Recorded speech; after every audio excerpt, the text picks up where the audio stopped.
Um, Welcome back to the deep dive. Today, I want to start with a specific feeling, actually. Okay. You know that feeling when you're standing in a museum and you're looking at something ancient, like a fossil or maybe a crumbling manuscript, Right. and in the background you hear the quiet but really aggressive ticking of a mechanical clock. Oh, yeah. That sound, it's almost oppressive, right? Tick, tick, tick is the sound of finite time. It reminds you that we're operating on a schedule. Yeah, it's the rhythm of the old world, mechanical constraint. Exactly. But then you step outside the museum, you pull out your phone, and you are instantly connected to the cloud. The digital static. Right, the hum of server rooms, the static of modern data. You have the entire history of empirical science right there at your fingertips. Mm-hmm. And there's this massive tension right there in that shift. It's the friction between the ancient and the avant-garde. And that intersection is where things get really messy because usually we think we have to choose. You either live by the clock of tradition or you live in the static of modern science. You can't really do both. Exactly. And that is exactly where we're parking the bus today. We're looking at a pretty massive stack of research centered around a source called the Quran and Atheism. It's by J.R. Ahmed. Right. Now, I know what you might be thinking out there. You see the title, and you think, okay, here comes a theology seminar. Yeah, the usual preaching. Right, but let me just stop you right there, because this isn't a sermon. What we're doing today is what I'm calling the empiricist's challenge. Which is fitting, honestly, because the central conflict of our time, it isn't really good versus evil anymore. Yeah. It's reason versus absurdity. Precisely. Because we're living in a post-Enlightenment world. We've got high-resolution telescopes that can literally see back to the beginning of the universe. We have electron microscopes. Right. We can see the building blocks of life. And yet, amidst all this high-tech clarity, we have what many people call relics of fear, ancient dogmas that seem to demand we shut our eyes to reality. You're talking about the things that make rational people cringe? I am. I mean, let's be honest about the ammunition the critics have. It is vast. Oh, absolutely. Take young Earth creationism. You have people genuinely arguing that the planet is, what, only a few thousand years old? Yeah, 6,000 or so. They're literally counting back generations in a book to come up with a number that flies in the face of literally every geological data set we have. Carbon dating, ice cores. Plate tectonics, it all says billions, but the dogma says thousands. And that's where the friction burns. Because it feels like a total refusal to accept the physical reality right in front of you. And it gets more dangerous than just, bad geology. Look at faith healing. Oh, right. That's a rough one. We see these tragic stories in the news every single year. Parents refusing chemotherapy for a kid because they believe that chanting or prayer is the exclusive cure. They reject the doctor.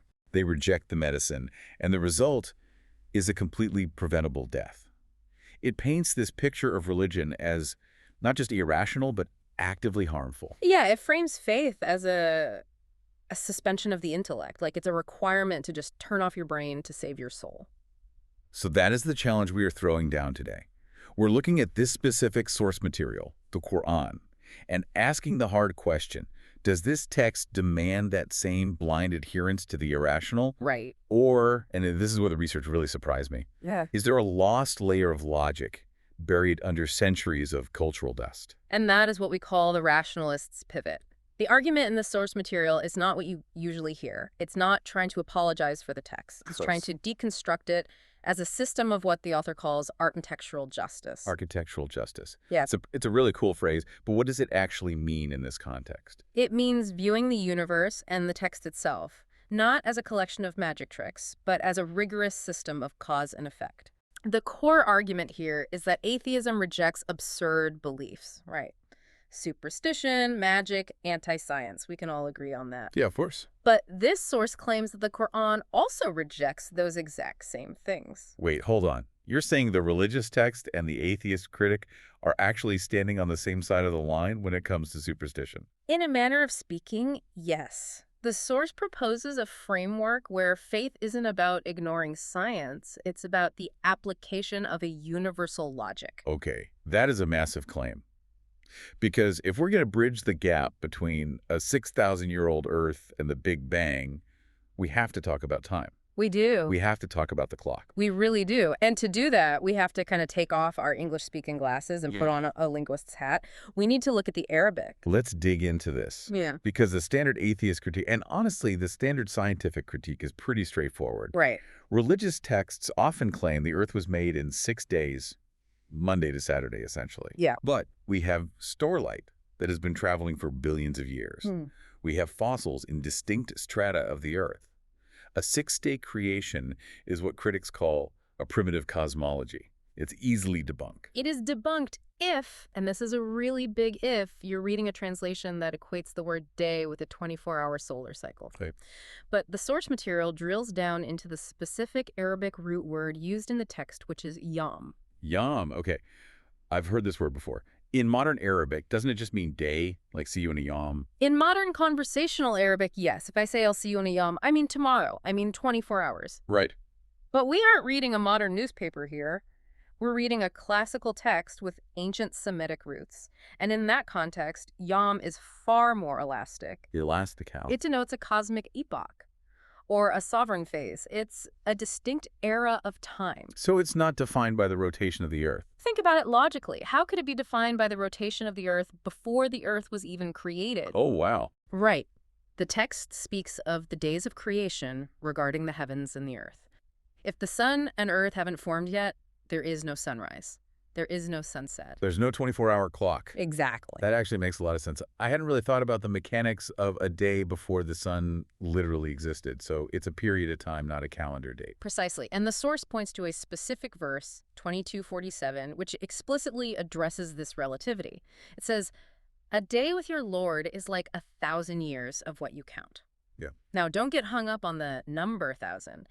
In Arabic rhetoric, 1,000 often just means a very large number. It's not a strict mathematical conversion formula. Like 1 yom equals exactly 1,000 solar years. Right. It's not that. It's an illustration of relativity. It's saying time is relative to the observer. Exactly. Einstein taught us this, but the text was hinting at it centuries ago. To a sovereign intelligence outside of space-time, a phase of creation could be what we perceive as 1 billion years. So when the text says 6 days of creation, it's really saying 6 phases of universal evolution. Correct. And the source breaks these phases down in a really interesting way. Phase 1 and 2 are described as the pairing of matter, earth, and sky, and the construction of the heavens. Okay. Then phases 3 through 6 are the gradations leading to a fully articulated cosmos. It's a process. It's not just a magician snapping his fingers. No, it's an architect laying a foundation. That shifts the focus from a stopwatch to a blueprint. But what about the 7 heavens? Because that's another one that gets ridiculed constantly. Oh, sure. It sounds like a layer cake. Like there are 7 literal physical attics in the sky where angels hang out. Right, the whole Dante's Inferno-style cosmology.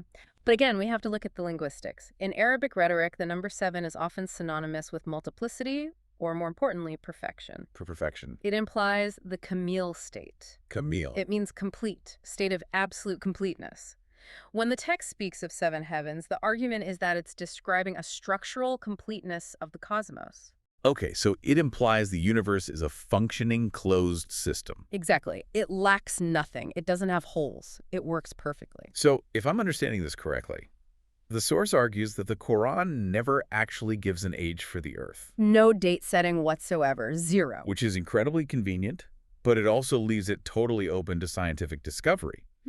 If geology says 4.5 billion years, the text effectively says, sure, that was the length of that particular yom. Exactly. It completely shifts the focus from chronology. You know, when did it happen to purpose? Why did it happen? Right. It removes the friction between the text and the timeline. You don't have to throw out your geology textbook to read the scripture. Okay, that covers the cosmos. That's the big picture. But I want to zoom in now. Right. I want to get microscopic. Let's do it. Because usually when religion tries to talk about biology, it gets messy. It gets very messy. It often does. The whole God of the gaps usually hides in biology.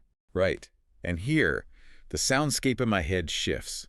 We're moving from the ticking clock of the cosmos to the wet, rhythmic thumping of a heartbeat. We are in the womb. We're in the womb, the biological architecture.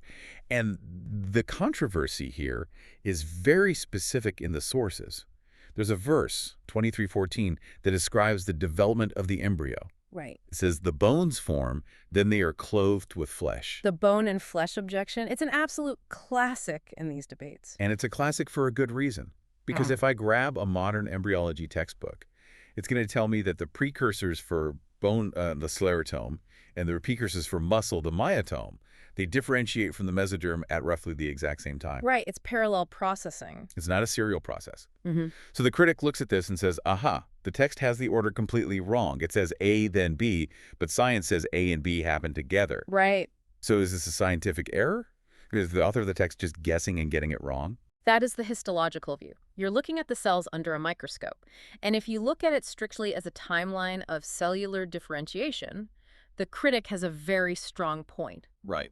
But the source argues that this isn't a textbook on histology, it's a description of morphogenesis. Morphogenesis, that's a great word, but what does it mean? It means structural shaping, the actual origin of shape. Okay, explain the difference for us. Shape versus cell type. Think of it like this, and this is bringing back that architectural justice analogy again. Imagine you were building a skyscraper. Okay, skyscraper. You have the materials for the concrete and the glass arriving at the construction site at the exact same time.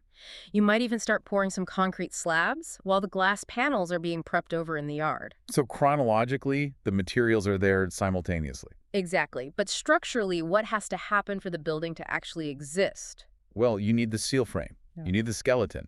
Exactly. The steel frame, the skeleton must be established structurally before the cladding, the glass and the walls can be attached to define the shape. Because if you try to put the glass up without the frame, it just falls over. It's a pile of glass. Precisely. Form follows function. In the embryo, the cartilaginous skeleton is the scaffold.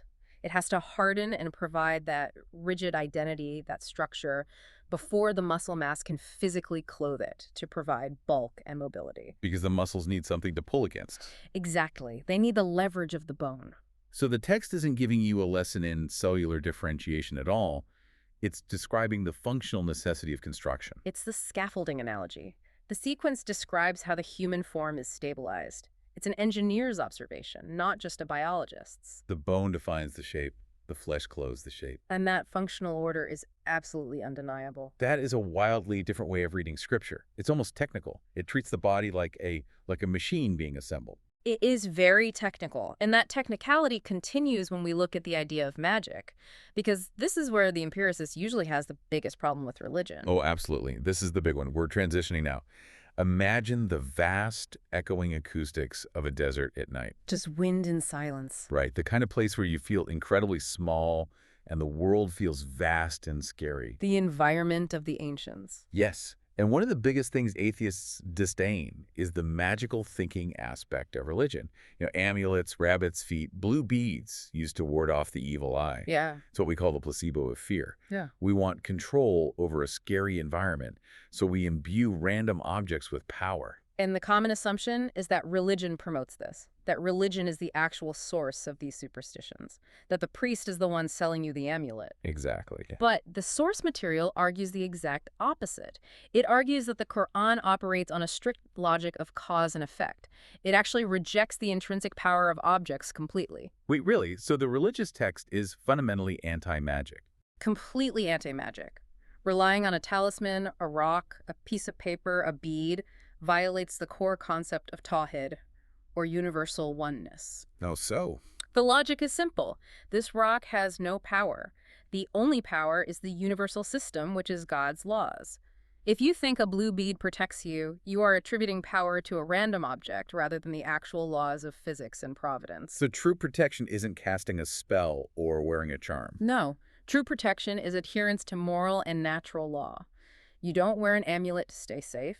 You follow the safety protocols of the universe. You tie your camel. You take your medicine. That is surprisingly pragmatic. It removes the spooky element entirely. It says the universe is a closed system of laws, not some chaotic playground for spirits to mess with you just because you forgot your lucky charm at home. That connects directly to astrology, too. And I have to admit, I read my horoscope this morning. Oh, did you? What did it predict for you? It said, you will face a decision regarding money today. And I thought, whoa, I am thinking about buying a sandwich for lunch. This is so accurate. See, that is the Barnum effect in action. The Barnum effect. Break that down. Named after P.T. Barnum. It's the psychological phenomenon where you give people vague, general statements, and they believe it applies specifically and uniquely to them. Right. It's a bucket with a hole in the bottom. It holds whatever water you pour into it. It's an illusion of personalization. Exactly. And the source brings up a great narrative here involving Abraham. In the Quranic narrative, Abraham is looking for the divine. He's observing the natural world. Okay. He looks at the stars, the moon, the sun. He sees the stars rise and he's impressed. But then he sees them set. He sees the moon wax and wane. And he rejects them as gods. Why? Just because they move? Because they change, they set, they are transient. The argument he makes is, how can these things control my destiny if they are subject to the laws of motion themselves? Oh, I see. They were just cogs in the machine. They aren't running the machine. So the stars are for navigation, not for fortune-telling. Exactly. Guidance in the physical sense. Navigation, beauty, keeping time, not decree. That's a huge distinction. The implication is massive. It means humans have agency. We are not programmed by celestial mechanics. We aren't puppets of the zodiac. We are free agents operating in a rational universe. That is so empowering. It basically says, stop looking at the sky for excuses and look at your own choices. Agency is the key word here. But let's take that agency and apply it to something literally life or death. We talked about faith healing earlier. The physics of healing. Right. We mentioned the tragedy of praying away a tumor. The source material seems to be pretty aggressive about addressing this. It is. It draws a very hard line between magic incantation and holistic care. So what is the Quranic view on, say, taking antibiotics? The view is that medicine is not secular. Medicine is the discovery of God's laws, the Sunan. Okay. If God created the universe with a system of cause and effect, then discovering penicillin isn't playing God. It's discovering a mechanism God explicitly put there for us to find. So taking the antibiotic is... It is an act of worship. You are actively utilizing the tools provided by the Creator. That completely flips the script on the whole faith versus science debate. It's not prayer instead of medicine. It's prayer and medicine. The source outlines a really clear threefold strategy. Let's hear it. First, the spiritual. Prayer, or dua. Now, let's be empiricist for a second. Yeah. This isn't magic. It builds resilience. We know from the field of psychoneuroimmunology that lowering stress hormones actually boosts the immune system. So the placebo effect is a real, measurable biological change. Absolutely. If you believe you have support, if your anxiety drops, your body literally fights infection better. Prayer primes the biological machinery to do its job. Okay, so that's step one, pruning the stress. Step two is the physical. Medicine is divine law. You go to the doctor, you get the surgery, you take the chemo. Right. The source quotes the prophet as saying, there is no disease that God has created, except that he also has created its treatment. That is a mandate to do scientific research. It's a mandate for science. It says the cure is out there, go find it. Don't just sit. Exactly. And the third step is preventative. Hygiene and diet. Washing hands, avoiding harmful substances. So the famous quote, "And when I am ill, it is he who cures me," isn't saying he cures me so I don't need a doctor. Not at all. It means he cures me through the tool of the doctor and the medicine. It's a mediated cure. Just like if you are hungry, God feeds you, but you still have to mill the grain and bake the bread. That seems to be the running theme here. Mediation through natural laws. But now we have to talk about the elephant in the room. Or rather, the fire in the room. Hell, yeah.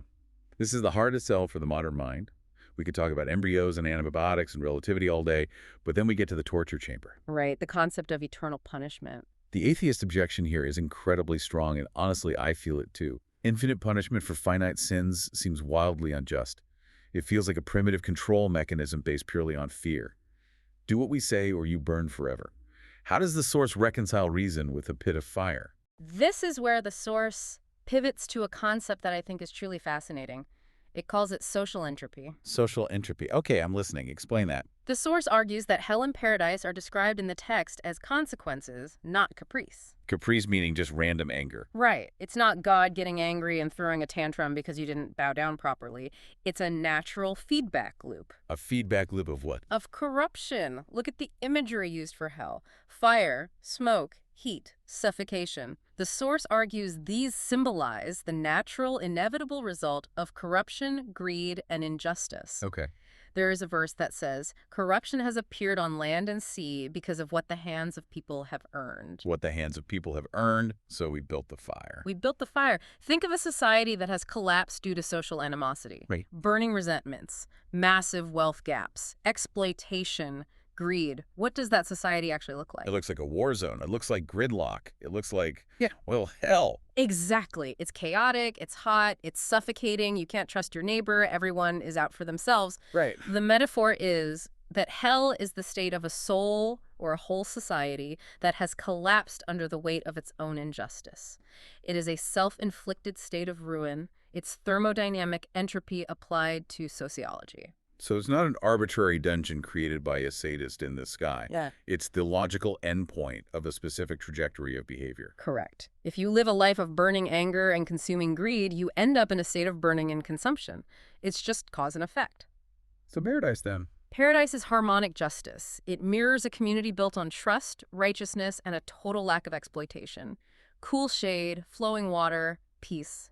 These are symbols of social and spiritual stability. The aha moment here for me is that these aren't just afterlife locations. They are. This worldly warnings. The fire is the heat of societal breakdown caused by human choices right now. If you allow greed to run rampant, you create a hell on earth.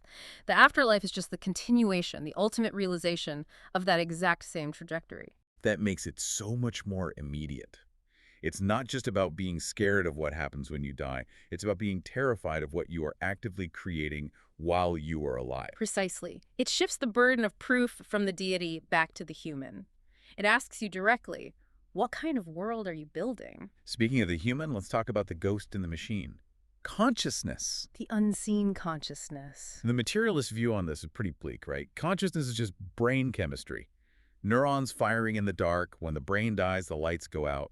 Done. And near-death experiences, or NDEs, are usually dismissed by materialists as just oxygen deprivation or massive DMT dumps in the dying brain. Does the source try to use NDEs as proof of the soul? Because that's a really common trope in religious circles. I saw the light, therefore God exists. Surprisingly, no. The source completely agrees with the skeptic on NDEs. Really? That's unexpected. Usually, religious arguments love the tunnel of light stories. The source says we shouldn't base our faith on tunnels of light. Why? Because those experiences are highly subjective. They're culturally conditioned. Oh, like how a Christian sees Jesus, but a Hindu sees Krishna. Exactly. And a secular person might just see a dead relative or a void. It's not reliable data for building a worldview. So where does the soul come in if we aren't using NDEs to prove it? The Quranic concept is nafs. It's not a ghost floating in a machine. It is the self. It's the seat of consciousness, will, and decision-making. And the source breaks it down into 3 states, which actually map incredibly well onto modern psychology. 3 states of the self. Walk me through them. First is the amara, the commanding self. This is the animalistic drive, impulse, desire. I want it, and I want it right now. That sounds exactly like Freud's concept of the id. Basically, yes. It's the part of you that eats the entire cake when you're on a diet. Right. The second state is lawama, the reproaching self. This is the conscience, the self-correcting mechanism that says, I really shouldn't have done that. The superego. The guilt trip. Spot on. And finally, you have the mutmainna, the tranquil self. This is the self that is completely at peace with universal law. It's the elevated state where your desires naturally align with what is actually good for you. So the goal of religion isn't to save your soul in some magical, transactional sense, but to evolve your nafs. To move from impulse to tranquility, to move from the animal to the elevated human. And the source argues that the unseen nageb is the final frontier. It is inherently unknowable by human senses. So don't try to measure it. Right. The focus shouldn't be on speculating about the mechanics of the next world or chasing tunnels of light. The focus must be on moral preparation in this one. It keeps coming back to that action in the now, the evolution of the self in the present moment. Action in the now, always. But all of this entire framework relies on the text itself being reliable. And this is where the atheist usually plays their trump card. The book is flawed. The challenge of authorship. Right. Atheists claim scriptures are contradictory. They're edited by men, translated and retranslated over centuries until the original meaning is completely lost. The telephone game of history. Exactly. Whisper a secret in a circle, and by the time it gets back to you, it's completely different. How does the source possibly address the telephone game. The source counters this with a very specific, almost audacious challenge found in the text itself. Quran 4:82. Find a contradiction. That's a bold gamble. Go ahead, check my work. It is deeply bold. The argument rests on internal coherence. The concept is tasriful ayat, the idea that the text explains itself through cross-reference. And there's also the preservation guarantee. What's that? The claim is that the Quran is unique among ancient manuscripts because it hasn't undergone the editorial revisions we see in other scriptures. The source claims the Arabic recited today is identical to the Arabic of the 7th century. So the source claims the version we have today is mathematically identical to the source code. That is the claim. And it points to the hidden wisdom within the laws as proof of a non-human author. Take the dietary laws, for example. Pork and blood. Right. Usually these are just dismissed as ritual taboos, just arbitrary rules designed to control a population. Don't eat that because I said so and I'm in charge. But the source frames it entirely differently. It frames it as a public health foundation. How so? Walk me through the science of that. Look at meta, which is carrion or dead meat, and dam, which is blood. From a modern microbiological standpoint, these are the primary vectors for devastating pathogens. Okay. Blood is basically a perfect petri dish for bacteria growth. In a pre-refrigeration era, consuming blood or dead animals you just found lying around is literally a death sentence. And pork, because that's the most famous prohibition. Khinzir. The source argues it's a metaphor for filth or greed, yes, but it is also a literal physical health prohibition. Swine are what epidemiologists call mixing vessels for viruses. Mixing vessels. They are reservoirs for diseases that can easily jump to humans. Trichinosis, various flu variants. Their biology is close enough to ours that viruses mutate in them and then infect us. So it's not just be holy, it's don't die of a horrible parasite. Exactly. Wisdom often looks like an arbitrary restriction until you understand the danger. Right. If you tell a toddler, don't touch the stove, to the toddler, it feels like a mean restriction of freedom until they understand what a severe burn is. Then, in hindsight, the restriction looks like love. That is a powerful analogy. Which brings us to the ultimate danger, I suppose. The ultimate burn. The end of the world. The apocalypse. We have survived so many ends of the world. Herald camping, the Mayan calendar in 2012, Y2K. It completely destroys credibility when religious people keep setting dates and being wrong. It makes the whole enterprise look like a scam. It does. It looks foolish. And the source completely agrees with you. It points out that the Quran explicitly rejects date setting. It does. I thought religion loved setting dates for the end times. Explicitly rejects it.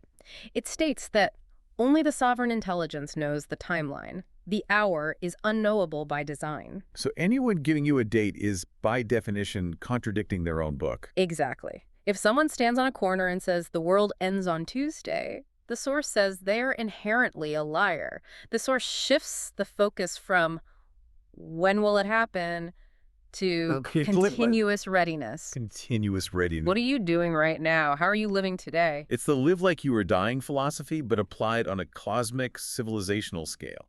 And there is a vital historical dimension to this, too. The source argues that the end happens repeatedly.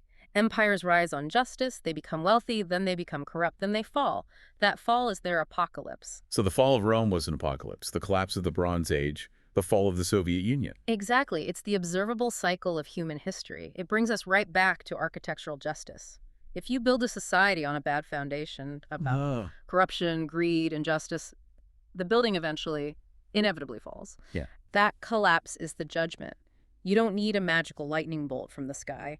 Gravity will do the work for you. Wow. Okay, let's bring this all the way back. We started with the ticking clock in the museum, the tension between ancient tradition and modern science. The empiricist versus the rationalist. We've journeyed from the vastness of cosmic epochs, the yom, where time is totally relative.